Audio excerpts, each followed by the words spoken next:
This is Fred Beck from Fred Talks Fighting. I'm down at London Shoot Fighters today, joined by the first time ever, Michael Venom Page. Michael, thank you very much for your time. How's it going? Going well, man. Going well. Just training. Obviously, I got a fight coming up very soon, so it's all guns blazing for me in the gym. So yeah, a lot of work going on. Cannonier, only a few weeks away. Pretty exciting things. It's a big fight. He's a very experienced fighter. Massive respect for him and what he's, the people that he's fought. Seriously, the list of people that he's fought, unbelievable. He was a heavyweight before as well. Come down to lightweight, down to middleweight. I'm coming up to middleweight. So it's a big task, but I'm definitely all guns blazing, ready for this fight. Are you more comfortable at the middleweight weight? I know your last fight was there in Abu Dhabi, obviously getting the win, the biggest win in the UFC's career to date. Are you more comfortable at that weight now, not going back down? See, I actually wanted to go back down. I just find a lot of the guys at welterweight, it seems to be very political. Nobody wants to fight, everyone wants to fight specific people, and it's a bit of a battle. I'm not in that stage of my career. I just want to fight everybody and anybody, and not everybody is in the same place. So, whereas at middleweight, people are a lot more keen, a lot more willing to, especially because I'm coming up. They already know that they have a slight advantage there, but I'm just ready to go against anyone. So there's a lot more available options at middleweight. Mm-hmm. So you get more active, more fights, but down at welterweight, there's less stuff going on. It's exactly that. And it's, again, I find it a bit more political. I assumed after that big fight, that big win, my last fight, I was going to get a lot of fights and people active and ready to go and go again. But it was very quiet, and I was calling out people, and it's still very quiet. So, like I said, very political down there. So I'm like, you know what? Middleweight's a comfortable weight for me in terms of not having to cut so much, so it's easier. So yeah, why not? If you beat Cannonier, where will you be ranked? I'm not sure, because to be fair, I'm not 100% sure on how the rankings work. But he's 7th, so I'm sure it puts me top 10 at least. I'd like to think, but we'll see.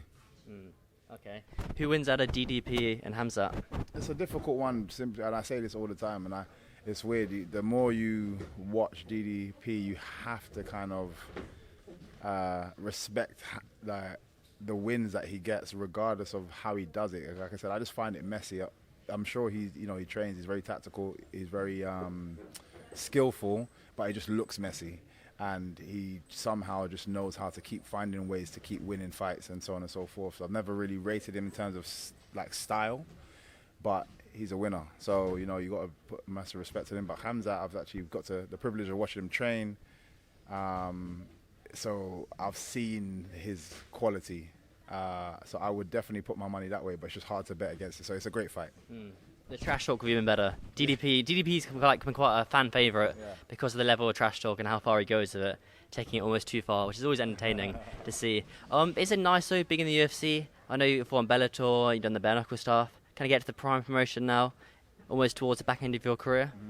Yeah, of course. It shows my constant progression throughout my whole career. I've always, regardless of anything, in results or what's happened, opponents, I've constantly been moving forward and progressing, and I feel like I've gained the respect of many through my time. But like I said, it's coming to the back end of the career. I just want to make as much noise now. The aim is to get to a title shot, and then see where it goes from there.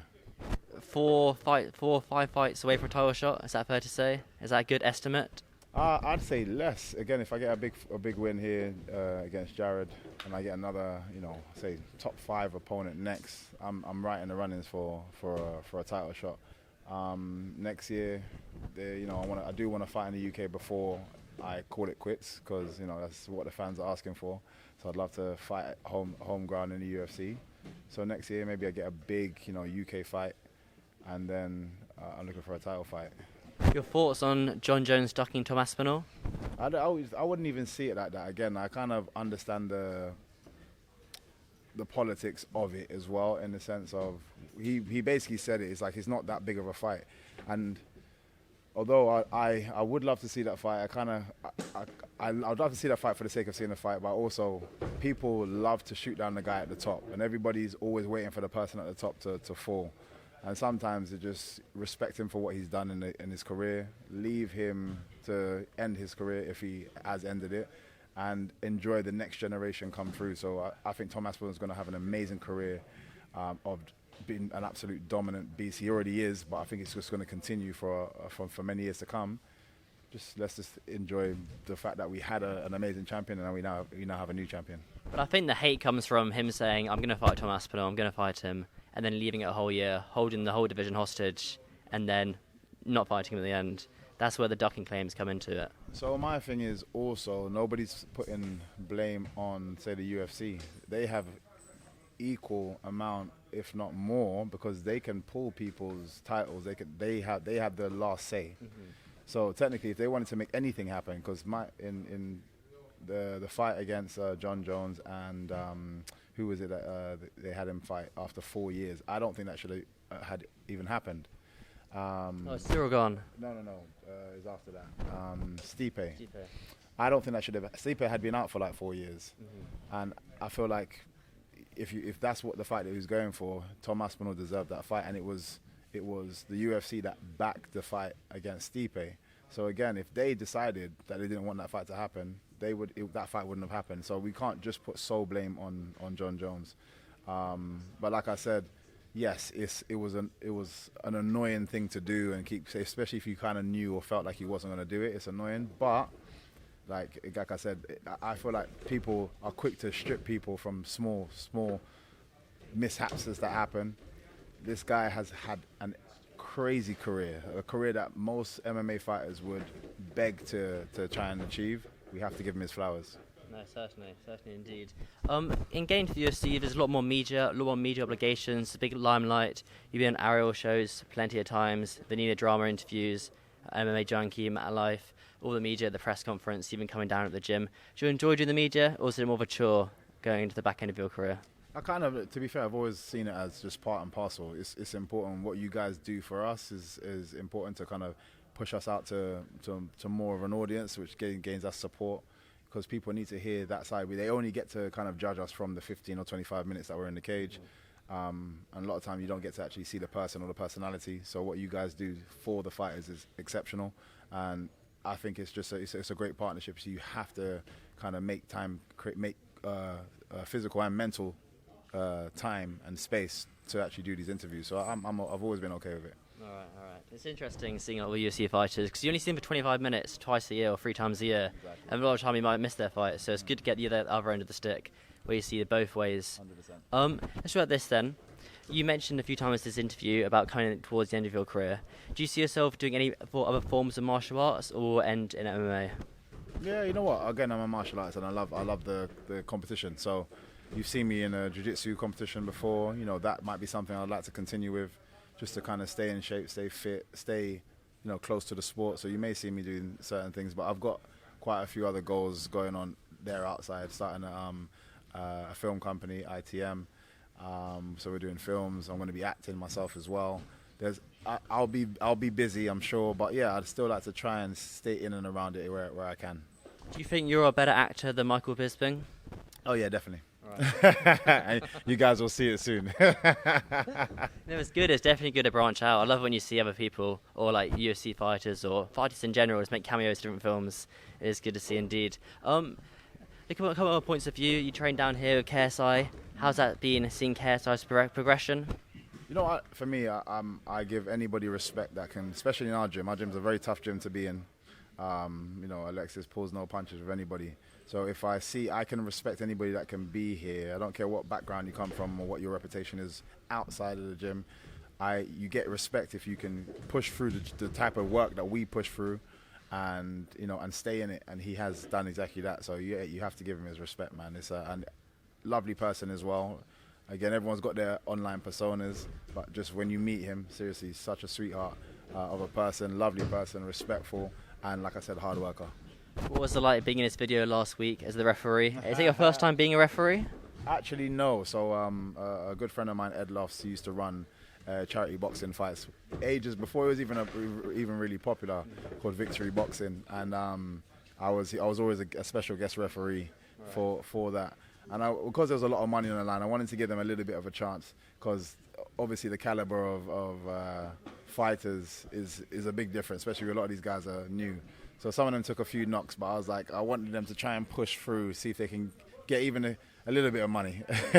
No early stoppages for Michael here. No. I don't like that. Again, as long as they're safe, and I can see that they can kind of, it's just more they're just getting knocked about a little bit versus they're going to get hurt or damaged. Then yeah, I let it go a little bit. And I've heard rumours that London Shoot Fighters, that on Christmas Day, I don't know if this is true or not, but you get a hat, everyone writes their names in the hat, everyone puts their names in the hat, and then no matter what weight class or how much experience you've had, so you pull your name out, you pull someone's name out, someone else pulls someone's name out, and you fight the person, you get written down. Is this true? For Christmas Day, no. Not in my experience, no. So what tends to happen is Christmas Day we all come in. Okay. We all do a very hard session, and we used to do rounds as well. So, and it would just be against anybody, but it wasn't based on pick a name and a hat. You just, whoever was there and decided to show up, you just jump in and do the rounds. And these are hard rounds? Yeah, it's more you have to earn your meal. Okay. You know what I mean? Everyone's off, taking the time off, having Christmas, but we're in here training. I think it's a good mental thing to kind of know to yourself that your opponent's most likely just sitting down with the family eating food and hasn't done anything where you've done. It's just a mental thing to say, I've done that extra work. You know what I mean? So we come in early, really bright and early, get the work done, and then we go and celebrate with our families. No, it's good. It's good. Like, training on birthdays, training on Christmas, training on the holidays. It gives you the mental edge. You know your opponents ain't training. Definitely, 100%. And again, it's just the camaraderie that we have here. Like it's your second family, and it's nice to, even on those kind of occasional days, spending that extra time. Even though we're pushing ourselves and working, blood, sweat, and tears, but it brings you guys closer. And that's it here. That's what you tell yourself, even though when you spar one of the guys who's 5'3", and you do like a nice little spinning wheel kick. Like, don't worry, mate. No, but everyone, seriously, even the smaller guys, when you see them getting so much better, that they give it to you. And the thing is, obviously, you learn how to control yourself as well. This is what I love about martial arts. You can manage your emotions. So the smaller guys, they're going through it, but it's our job to make sure we can defend ourselves but not go over the top. You know, just push you drop to the level of the person in front of you. It's not about just killing the person in front of you. It's about helping them progress as well. And Alexis and Marius jump in as well here? Marius has a few times, definitely. Me and Marius have gone at it a few times. Not as much anymore. He kind of, but they're here. He's a bit. He got older and you got better. Yeah, but yeah, we always used to do it. And again, it just, like I said, I love that. It just brings us closer. There's a couple more things before I let you go. Mrs. Boxing have brought in MMA for the first time. They got Dylan Dennis versus Warren Spencer on the next card. Your thoughts on Misfits doing MMA? It's just another organization. It just depends on the caliber of fighters that they end up getting to come in. It's going to be very difficult if it's going to be like the social media guys and YouTube guys and all these guys that jump in. It's very different. Boxing's a bit easier to kind of take up, whereas MMA you really do need to pay attention and spend a lot more time on the skill element of things. So it takes a little bit longer. So if they're going to get newbies involved, potentially people could get hurt. But if they get in, I guess Dylan Dennis has experience in MMA, so it's easier for him to cross in. But again, depending on the other opponents that they're gonna draw and pull, it could get messy. So it's more difficult to matchmake on Mrs. MMA because you could have one guy who's done Brazilian Jiu-Jitsu his whole life, who's a terrible boxer. Dylan Dennis, I guess. No, it's a joke. Dylan's a joke. Dylan will watch as well. Dylan watches everything. It's not a joke.